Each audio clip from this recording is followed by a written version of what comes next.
I spotted this motherboard online and I think I will pull the trigger. It's an OEM motherboard, so not as desirable, but therefore it's also a little bit cheaper, around $25. It's in the micro ATX form factor, which is beautiful for a smaller build, and we have two ISA slots. There are also two PCI slots. Unfortunately, no HEP.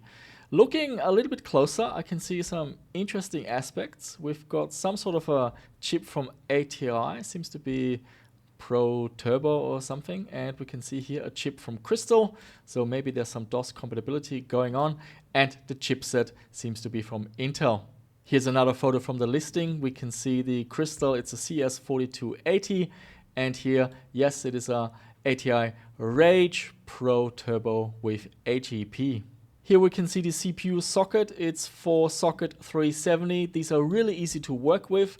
The CPUs are low power, so we don't need a power supply with a strong 5-volt rail. Most modern power supplies will do just fine. And also finding a CPU cooler is fairly straightforward. Here's a photo from the back of the board. Everything looks fine. I can't identify any scratches or any other issues. So yeah, I'm gonna buy this board and I can't wait to put it through its paces and see what we can do with this one. And here it is, it just arrived. It's actually a bundle with the motherboard, a Celeron processor. It came with a CPU cooler and a fan and also some memory. The seller assured me it's working. He sent me some photos of the machine up and running. So I always test it first before doing anything else. I'm attaching the power supply and yeah, look at that, it fires up right away. Here's the post screen, we are in business. Let's take a quick look at the board. We can see the CPU socket. We have two RAM slots, ID and floppy ports are there, two PCI and two ISA slots. At the back we have two PS2 ports, there's a USB port, serial, parallel, VGA and audio. Next, I want to identify the board and see if we can find any online resources. At the front, there's a model number, Florida TG. So I type Florida TG motherboard into Google and straight away, I'm getting a few hits. Here we are on the retro web and we can see the manufacturer is Trigem. And in terms of resources, we have some BIOS files here. There are some drivers, documentation, it's all there. But the motherboard looks a little bit different compared to the one I have. Most of the aspects look the same, but it has a game port here, which is missing on mine. On eBay, I found a listing of what looks like to be the exact same motherboard, and here I'm getting a really nice clue. It might be out of a eMachines eTower computer. Let's do some more digging. I type in eMachines eTower 366i2 into Google, and let's check out this link here. It takes me to this page, Higher Intellect Vintage Computing Wiki. My board came with a Celeron 466, so let's have a look at this one. Here we have a nice close-up photo of the motherboard inside the case, and this looks exactly like what I have in front of me. So the processor here, we can see the Intel chipsets, two ISA slots, two PCI slots. We can see here the ATI Rage chip, the Crystal chip. There is no game port here, just like mine. And there's an interesting ribbon cable here going to the front of the case. So we'll check out what that's all about. And here we have the front of the case. We can see it here, eMachines Celeron 466. Came with 64 megabytes of RAM, an 8 gigabyte hard drive, optical drive, a modem, and HEP 3D graphics. And it has this nice catchy slogan, never obsolete. So what that did is every 2 years for $99 you could upgrade to a new computer. And I asked on my Patreon group, and apparently eMachines is quite popular and also quite collectible, so a lot of people have good memories of these computers. This video is brought to you by PCBWay, our channel sponsor, your one-stop shop for printed circuit boards manufacturing and assembly, but also CNC machining, 3D printing and more. Check the video description for links and more information. Here we have the processor that came with the motherboard. It is indeed an Intel Celeron clocked at 466 megahertz. The CPU cooler looks a little bit rough, the screws are rusty, the fan doesn't sound too good, so I will keep things stock for this video, but I will definitely replace the processor cooler. And this is what the RAM looks like. It's a SD-RAM memory, 128 megabytes, rated at 133 megahertz. Here we can see the main Intel chipset. It is the 440LX. So that tells us it's compatible with Pentium 2 and Celeron CPUs with a 66 megahertz frontside bus. Now for Socket 370, there are no Pentium 2 processors available, so we can only use Celeron CPUs. But luckily, this is the newer generation, which does have 128 kilobytes of level 2 cache on the chip running at the full speed. So these little Celerons are actually quite fast. We will later see how they perform in benchmarks under Windows and DOS. The 466 MHz model is already one of the faster options. The highest one we could go to is a Celeron running at 533. Here we can see the South Bridge. The model number is 82371EB. Having a look on Wikipedia, we can see some information here. Most importantly is we have support for Ultra DMA 33. For this project, I'm using a 32 GB SATA SSD together with the StarTech SATA to ID adapter. That worked really well. Here we have some benchmark results in the ATTO disk benchmark, and we're getting solid performance across the board. Let's find out some more information about the graphics chip. We can see it here, the ATI Rage Pro Turbo. The user manual online mentions that this video chip can come with either 4 or 8 megabytes of VRAM. I've got a screenshot here of SpeedSys. Unfortunately, our board only comes with 4 megabytes, so that means we're a little bit limited with resolutions and also performance. The user manual mentions AGP2X support, so that was a big thing back in the day. This chipset was in fact, I believe, the first Intel chipset with AGP support, and we can also see it in the driver here on the screen. It confirms AGP2X support. And this is the sound chip from Crystal, a CS4280. I found a datasheet online. It seems this is connected through PCI, but it does mention full DOS games compatibility via PCI distributed DMA technology. So it will be interesting to see how compatible this solution is under MS-DOS. Near the sound chip, I'm also seeing a Sound Blaster link header. But seeing that this board has ISA slots, I think if you are taking DOS gaming really seriously, then you're better off just getting an ISA sound card. Under Windows, we're getting 48 kilohertz with 16 bits. And we can also enable direct sound acceleration as well as Sensora and EAX. Here we have the front panel headers, power, hard drive activity LED and power LED, but I'm not seeing one for the reset. And looking again at the case, yes, indeed, that doesn't seem to be a reset button, just the power button here, the hard drive activity LED, and that's it. At the front of the motherboard are some jumpers, and here in the user manual we can see what these jumpers do. There is some sort of a write protection for the CMOS and for the floppy drive, and we can also clear any passwords and clear the CMOS. And there's another jumper near the video chip. That one enables or disables the built-in video chip in case you want to upgrade to a PCI video card. Here we can see a range of headers for audio inputs, especially for the CD-ROM. You want to connect the audio output from your CD-ROM drive here to get the Redbook CD digital audio. I had some issues connecting my usual cable. It's too big, it didn't fit, so I just manually wired up the right and the left channel, and everything is working. Here we have the Tomb Raider CD inserted, and it's playing Redbook CD digital audio through the Windows CD player. And now let's have a look at this interesting header at the back of the motherboard. It turns out this is a header for another USB and a joystick port. And that makes sense. We can see here the ribbon cable, how it goes to the front of the case. And we can see it here in the front of the case. It's a little bit hard to make out, but the USB port is here, and here I can see the game port. Once the machine turns on, the next thing I want to do is check out the BIOS, and I'm getting a nice surprise. We have a WinBIOS. Now, I remember this one vividly from the days of a 486, but I didn't know that this BIOS was still being used with Socket 370 machines. The BIOS files that are found on the retro web, unfortunately the post strings, they don't line up with what I'm seeing on my screen. On Vogon, someone is asking for help to identify his motherboard, and it turns out it's the same motherboard that I have. And later in the discussion, this user, he's sharing some BIOS files, including one that has been modified, including some RAM timings.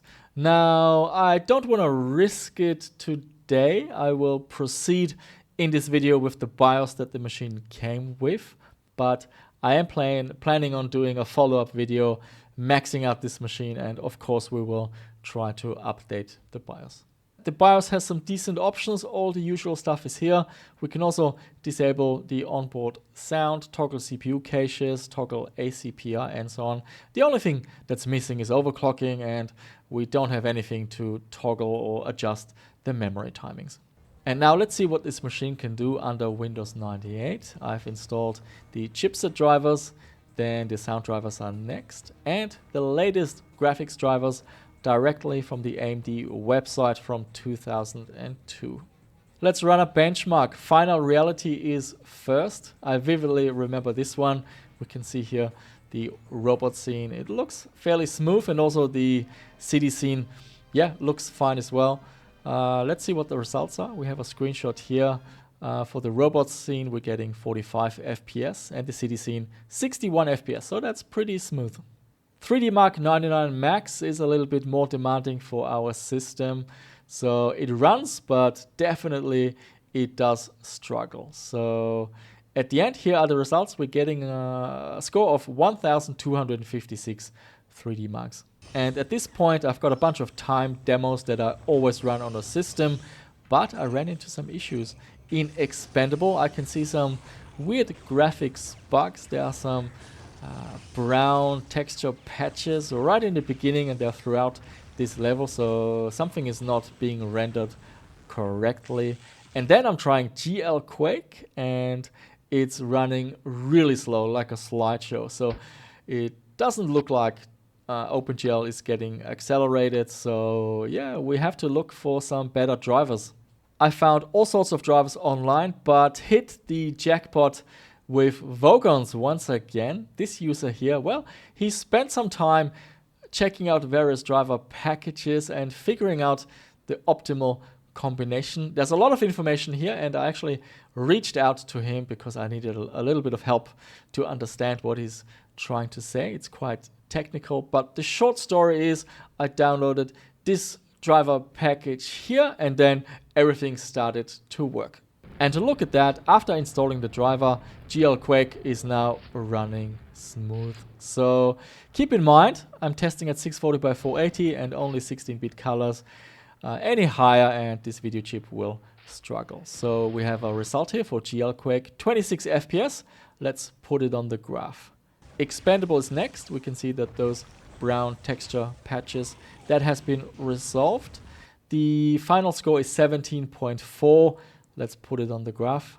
Incoming is next. Now this game runs really well on this machine. I think it's very period correct and looks beautiful. It's a fun game. If you haven't played it, definitely check it out. The final result is 28.1 FPS.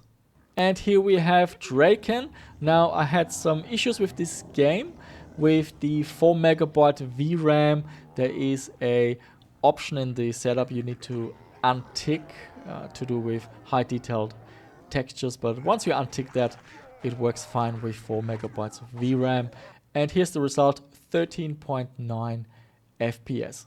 Now right here is a very interesting technical detail. I know DVD, OpenGL and Dark3D, but what the heck is 3D CIF? So ATI 3D CIF, it's a proprietary 3D API, very similar to what 3dfx had with the Glide API. It just wasn't as successful, and only a handful of titles supported. Vogons has a really good write-up of the proprietary APIs back in the day. And here we have ATI, CIF, and some of the games that support it. And here is Tomb Raider. Now, this looks absolutely stunning. I vividly remember when I played Tomb Raider on my 3DFX Voodoo card back in the day. I knew that a new chapter in PC gaming had just arrived. Well, today I feel very similar, but for different reason. Now, it's more because playing Tomb Raider like this on quite specific hardware with a very specific patch and a very specific driver version, it's something that most people have never experienced. So it does feel like discovering something new. And in terms of technical aspects, it's running at 800 by 600 resolution, so that's higher than what you could do with even a 3DFX Voodoo. I found the game a little bit too dark, so I went into the display options and changed the gamma to 1.3, and then it looks absolutely stunning. Here we have Croc. This is the retail CD, and after installing it, there is an option for driver settings, and I chose ATI Rage 2, and off we go. It's running silky smooth, 640 by 480. It's a 3D platformer. I'm not a big fan of platform games, but this one looks really colorful and it just stands out because most of the games I tested like FPS games, racing games, and so on. So this one is quite colorful and looks nice and runs really smooth on these Rage chips. So yeah, I'm impressed. Well done. And here we have Turok Dinosaur Hunter. Now this game didn't have any driver options. I'm guessing it's auto-detecting what chip you have because at the top of the screen we can see ATI Rage Pro version 1.0. The game runs. It does chug a little bit with the frame rate, but I still feel it's very playable. I played around a little bit with the training tutorial, struggled a bit with the jumping. You have to look down quite a bit to judge how far you need to jump. But yeah, also another game that runs really well on this Rage chip. So under Windows, the conclusion is really this is not a high-performance gaming PC. We need to stay realistic. Many of the original, the first generation of 3D games, they will work just fine. And this video chip also has fairly decent support. The highlight for me was seeing the CIF API games in action. That was something really special.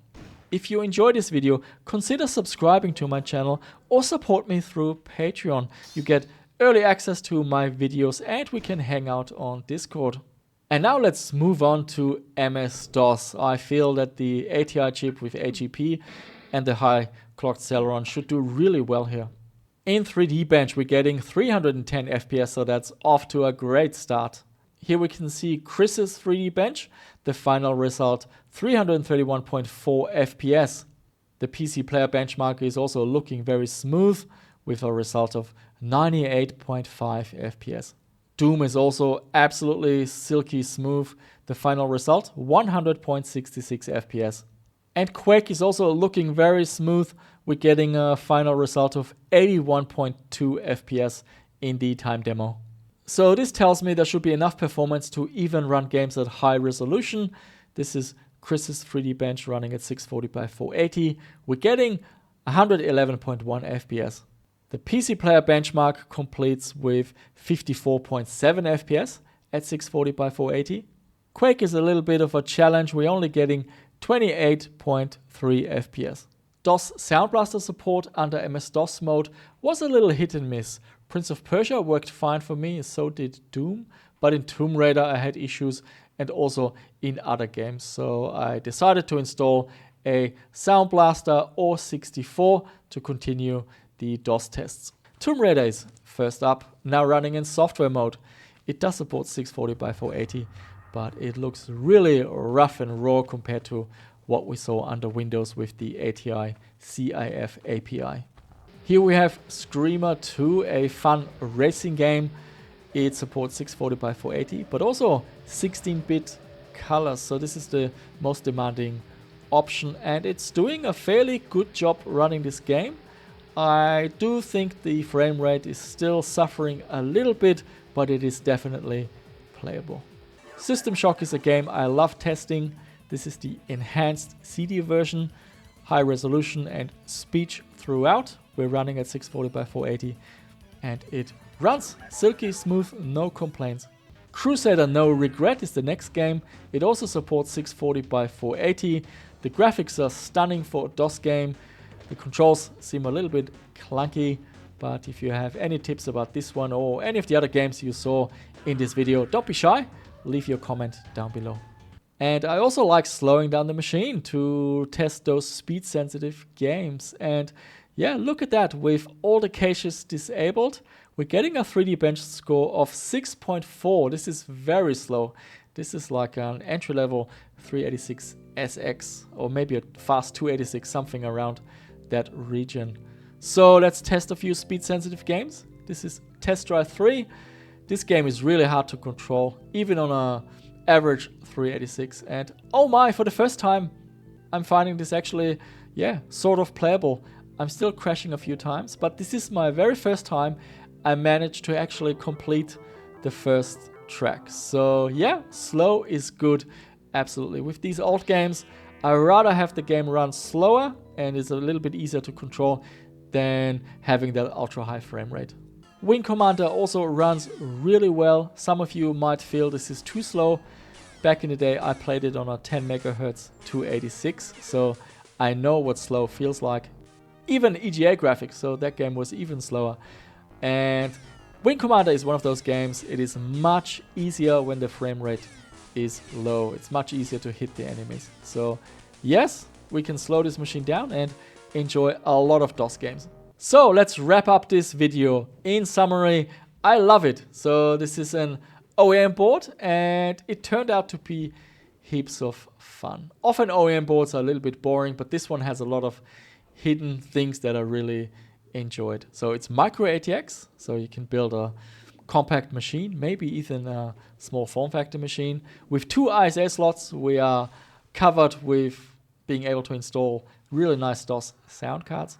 The onboard ATI graphics, well, it's not a high performer, but it is still worth mentioning. The drivers are solid. Many games will work, especially older Windows games. The ATI CIF support is really interesting from a historic point of view, to see these games in a new light, to experience a different version. DOS performance was excellent, and there are also drivers for Windows 3.11 because this video chip has a 2D core MAC64.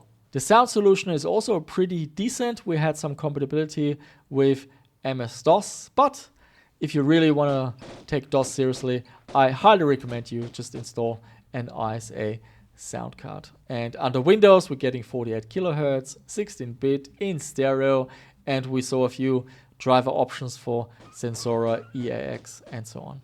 So yeah, I had a blast putting this motherboard through its paces, and it just shows you, even though it's an OEM board, take a closer look, you might be surprised. Now going forward, I do want to stay with this system, but max it out. Upgrade the CPU, the RAM, the graphics, flash the BIOS, maybe use an ISA sound card for DOS, maybe a PCI sound card for Windows, and just see what performance we can squeeze out of this one. In the video description, I will do my best to document all the resources and drivers that are used in this video. And also I want to thank the PC Retro community, especially the people on Vogons. They do a really good job at documenting and preserving some of these resources. So there you have it, a random OEM motherboard turned out to be never obsolete from the eMachines computers. Yeah, what a blast. I hope you enjoyed it. Give it a like, subscribe to my channel if you want to see more similar videos. And that's it from me for this one. Thank you so much for watching, and I shall see you soon with another one.